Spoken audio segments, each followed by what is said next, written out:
Hey everyone, my name's Chelsea Renlin. Thanks for coming to this masterclass.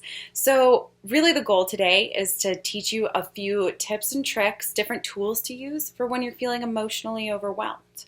So if you are, have really high anxiety, if something really crazy happened to you, if you have a test coming up, if you have depression or sadness symptoms that are just really taking over, maybe you can't see the light at the end of the tunnel. These are a few tips and tricks that you can pull out of your pocket and use to get back to a more centered and grounded place.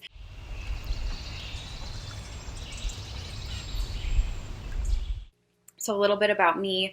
I've been teaching wellness at Maine Teen Camp for a few years now with Matt and Mo, and I also create my own programs that all center around body positivity, self-care. I had Yes Queen, I had Feel Good class, and a few others. So I've been studying this stuff on my own for years, different traditional healing modalities as well as, more alternative, new ones that have come up on the circuit, really pulling in the positive psychology as well as spiritual psychology. So I am a current student of spirituality, mind, body, and psychology education at Columbia University. So this is truly what I love and what I'm passionate about. So thanks for coming. Anyway, let's get down to it. So basically, one of the goals coming out of today, if you are so inclined, is to make your very own feel good journal.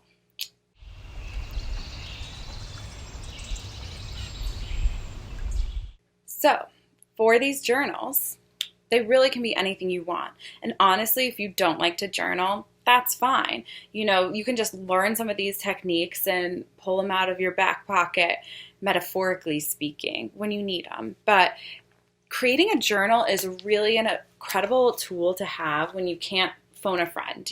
When you're in those moments, when stress is really high, your brain is actually in that, you might have heard fight, flight, freeze, or fawn, type of mentality. You can't really think straight. Your memory doesn't even work as well. So if you have something that you can turn to where you can really look and say, oh yeah, why haven't I done that yet? This could be a really good way to get out of this current mindset. It can be a really powerful tool. So writing it down does help, but not necessary. So as an example too, I have, this is actually the notebook I use for work. I decorated it myself. It's kind of plain, but when you create these special pieces, even just using like a basic composition notebook, when you turn to it, you're already going to feel kind of excited. It's kind of fun. It's something that might make you smile, already gets you out of your headspace.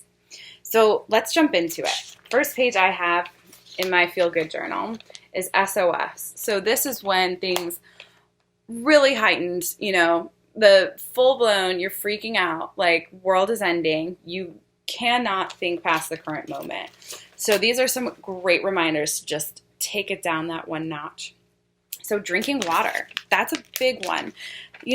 Our bodies do a lot to try and tell us when it needs something, but we spend a lot of time working really hard and ignoring a lot of those. So when you're very thirsty, they say that means you're already well dehydrated, and it can really also affect your emotions. So before you even feel thirsty, you might just start feeling stressed out, because that's kind of how your body sometimes can connect and get through and talk to you, that it needs something, So really drinking water, it helps oxygenate your brain. It really can help calm you down. If you are dehydrated, especially if you drink too much caffeine that day, that can also be a big mood elevator. Sometimes negatively in the anxiety realm. So drinking water, great first place to start. Another important one is eating fruit. So fruit has a lot of amazing vitamins and minerals in there that can help rebalance your nervous system as well. So honey is another good one for calming down, but making sure you get those as close to the vine as possible, foods in your body, can really, really help. If you've had a lot of carbs that day, the crash of that can sometimes also make you either more sad, more anxious. So to help balance that out, get some fruit. Those sugars take longer for your body to break down, so it's not the same as consuming carbs or cookies to where that's going to spike you up. It really is a great first step if you have access to that, and some days you don't, and that's okay. But it's a really easy thing to turn to. So another one, drinking chamomile tea. So we all know that. It's like, oh yeah, chamomile, it's great, it's calming. But there are studies being done they were done already, at the University of Pennsylvania, that has proven for people with moderate depression symptoms that drinking strong chamomile tea every day actually had really great positive effects. It's just a really incredible natural tool that's already in your cabinet. I like to make mine extra strong, maybe put a couple tea bags in. It's a really great, easy thing to turn to when you're feeling stressed. And even just like breathing it in, breathing, if you have like a lavender chamomile combo, that really helps hijack your limbic system. So it's just a great way to signal your brain like, hey, I'm actually safe. Like things are okay. Like let's deal with what's in front of us. Let's stop dealing with the emotions. Because let's remember, not all feelings are facts, right? Our feelings aren't always true. Our brains can play a lot of tricks on us. So this is basically a way to get the brain to take a back seat so you can go about your day and actually deal with something if there is something to deal with. Sometimes there's not. Sometimes your brain is just going, right? So again, these are great ways to combat that. Another great thing is deep breathing. So we're going to go over a few breathing techniques. These are really simple, really easy. Again, tons and tons of studies have gone on about the advantages of deep breathing. So if you've never tried this before, these are going to be 3 really quick, easy ones to do. This also is, meditation, and it might be done in a different way than what you're used to. So it's a great new tool to potentially explore, or if you're, well versed in it, going back to the basics and trying some of these steps. They're tried and true. They've been used for thousands of years. It always helps to remember these easy, again, tips, tricks to pull out of your pocket.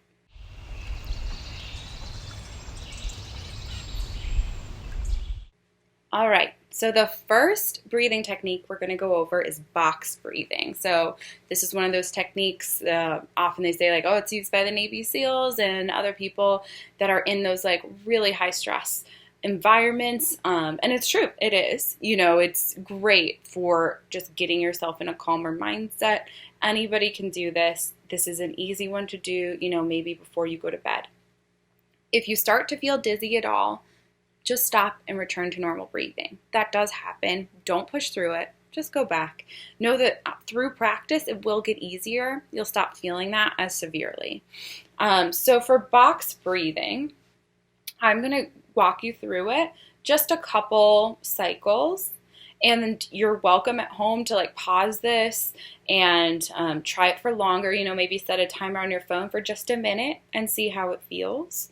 A lot of times what can be cool too is if something's stressing you out, just write it down, put a number of how stressed you are, try some of these techniques and go back. See if that number has gone down, see which ones maybe made it go down more. Just something to think about.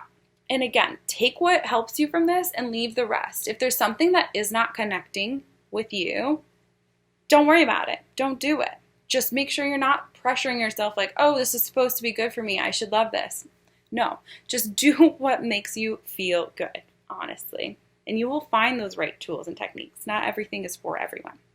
Okay, box breathing. What it is you're going to breathe in for 4 seconds and kind of slow, hold your breath at the top for 4 seconds. Exhale for 4 seconds and then hold your empty breath for 4 seconds. So that's kind of the box that they talk about. So we're going to try.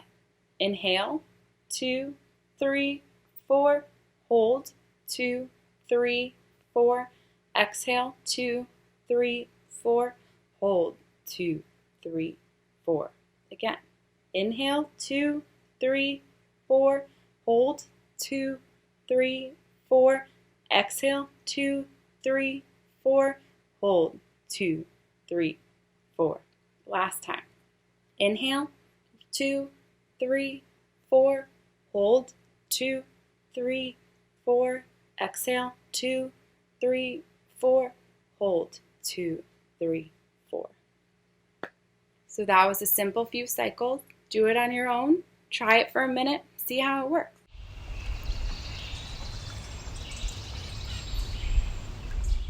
So our next technique is a really great one to use when you're in public, if we ever get to be in public again. So if you're at your desk at school, if you're driving in traffic, wherever you may be, maybe you're on a bad date, job interview. This is just a really simple, easy one to get your mind to refocus. Back to calm, back to center. So what it is using a mantra and touching your fingertips. Really simple. The one that was taught to me was with peace begins with me. Peace begins with me. You just use your thumb to touch each finger that corresponds with each word. The one that I like to use that I made up is I trust my light. I trust my light. It can really be anything. And this might change, all of this, like this whole journal should be a living, breathing thing that changes with you as you grow, as your needs change. Add pages, take things out, like leave them in the back. And then maybe in 3 years, you're like, oh, wait, that one seems pretty cool. Like, why don't I try that again? It's resonating more with me. Or, man, I used this for months. It worked really well. Now it does nothing. That happens. So like that, this mantra can also change.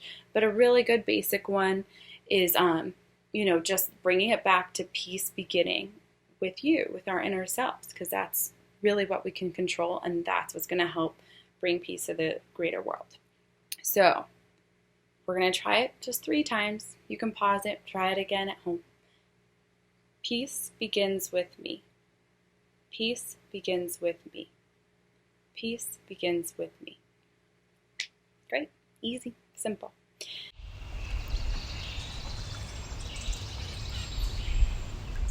And so for our last one, we're going to do alternate nostril breathing. So this one is a traditional yogic practice. So it goes along with different yoga traditions.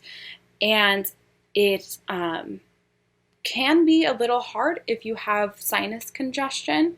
So again, do what works for you. If this one doesn't feel great, that's fine. I know it was popularized a few years ago when it was in Hillary Clinton's autobiography. So just a fun fact. Anyway, so alternate nostril breathing, you can use your forefinger and your thumb. You can put your middle 2 fingers on your forehead and use your pinky and thumb. Really, it's like anything that you want to do that is easy for you. The goal is you're going to breathe in through one nostril while the other one is closed. Then you switch and exhale through the alternate nostril. Then you're going to inhale again through that same nostril. Hold at the top for just a second. Exhale. So the kind of one of the thoughts behind this of why it works is it helps balance the hemispheres in your brain, because it's just oxygenating one of them first. You know where I'm going with that. And then it hits the other one and comes out. So I don't know the full science behind that one. I'm going to say it. But either way, it does feel nice. It is calming. Another one they recommend before bed if you're having trouble sleeping. So we're going to walk through it together a couple times. Here, inhale, hold for a second, switch, exhale. Inhale through that same nostril. Look at me going out my mouth because I was talking. All right, let's try it 3 times. You can watch me and follow along.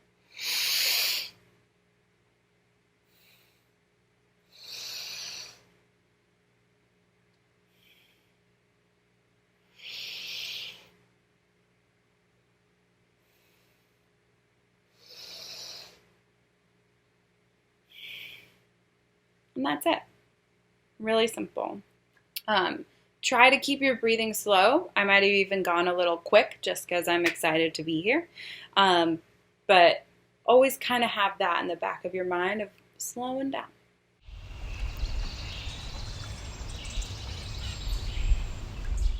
All right, now we're getting to the next few sections of the journal. Now, these are really good ones for you to explore on your own. I'm just going to give a few examples, and please make this your own. That's what makes it beautiful and special and yours, and that's what's going to make it work. If there's something that you feel like, I don't know about it, when rainy day, give it a try. See how it feels. You might be really surprised. I think so many things that I learn about in all my mindfulness stuff sounds so lame, and then I do it, and it's like, oh, I get it. This stuff works. So just, that little part of resistance of your brain, sometimes you can tell it to quiet down. Some of these tricks will help with that. All right. Feel good activities. So I have like singing, dancing, baking, swimming, walking outside. Walking outside is huge. You hear about it all the time. I know Matt has really wonderful speeches about how important it is to go outside, boost your immune system, boost the amount of attention that you can give. And during all of this online, all this Zoom world, I cannot say enough good things about go look at a plant. It really does help you. But there's a ton of information and science on that you can research. But seriously, if you can put your bare feet on the earth, huge. It's huge. It's so good for you. It's what we all should be doing. So few of us get to do that all the time. So if you don't beat yourself up if you don't have access. There's nothing wrong with that. It's hard to get access to that sometimes, but plenty of other things you can do. And if you do get a chance, go for it. So this seems really like basic, right? Like, why do I have to write down that I like singing? And especially when you're sad or stressed, that might be the last thing you want to do. But why it's great is because it just reminds you of how much joy there is in life. Sometimes seeing that visual reminder and you think back to the last time you were dancing and you had so much fun. Not only is that starting to release those feel-good chemicals in your brain, it just helps nudge you to maybe give it a go. And before you know it, you're listening to your favorite song, you're dancing around your room, and your energy is totally shifted. Because remember how we talked about when your brain is in that fight, flight, fear, fawn thing, it totally just shuts down thinking things are options. So now we have a visual reminder of different options. A really great one that you can even do with a friend, this was a Yes Queen favorite, is writing a love letter to yourself. You can write it, your friend maybe writes one, you guys exchange, you can mail them back to each other for a surprise and then put it in your journal, months later. However you want to do it. But really, having that letter, those words to yourself that you write when you are feeling strong and you can pull on when you're feeling more uncertain about things, potentially, is huge. Because you can trust yourself. It's meaningful. You know exactly what to say to calm yourself. And it reminds you that you do have that power. It really helps bring that empowerment back to you, which is the best way to do it. So one of my friends has a list that I love this idea. I'm totally stealing it from her. Thanks, Jessica. It's a list of compliments, like her favorite compliments that people have given her. You can date them, you can name them if you want. With wanting that empowerment and validation to come from within, it is also really nice to remind ourselves how much love we have around us and how many lives we've positively impacted. It's really beautiful. So if somebody gives you a really great compliment, write it down. You might have totally forgotten about it. You look back at this a couple years and you're like, oh my gosh, Laura said the nicest thing to me. Like, haven't thought of that in ages. That was so touching. It's lovely. And just remind yourself, like, it's always true. Those are yours. They were given to you. Own them. Writing a list of your favorite jokes, favorite songs. Again, so fun. I think of my favorite song when I was in 7th grade. And when I listen to it, it brings me back. Like, it's so fun. It's one of those things you just don't think of in your day-to-day. But creating those little lists, it's a great way to shift your mood and energy. Future self-journaling. I could do a whole presentation on that, but having an idea and really working through what you want your best future self to be, and then keeping that in your head, it just brings hope, and hope is really the video blinked out. Hope is really the basis for so many amazing shifts that can happen in our brain. So then we become less stressed, less depressed time and time again. We actually can shift our brains, you know. This is neuroplasticity. This is growth mindset. So visioning your future self, just giving yourself some ideas, you know, don't stress out about, oh my God, will I do this? Will I won't? Just be calm. I can share some links with some like great guided meditations for this. And again, this is another tool to use when you're more calmed down, so you can turn to it later when you are maybe more heightened, more stressed, more overwhelmed. And it just gives you more hope again, and it gets you excited about something else again. And it's a big whole life that you get to have, you know, willing. And so go for it, you know, set those goals. Talk about maybe what you want to learn. Another page could be all the things that you have learned this year, all of your achievements, everything you've accomplished. It's really easy to forget some like really cool stuff when you're in those like down periods. If you had a really rough month, you know, you might have forgotten what you did last September. That was super cool. Like that still happened. You still get to like rejoice in that. It's awesome. So yeah, write down some of your achievements and joys. You know, gonna end on one of my favorite things that has really helped shift my life.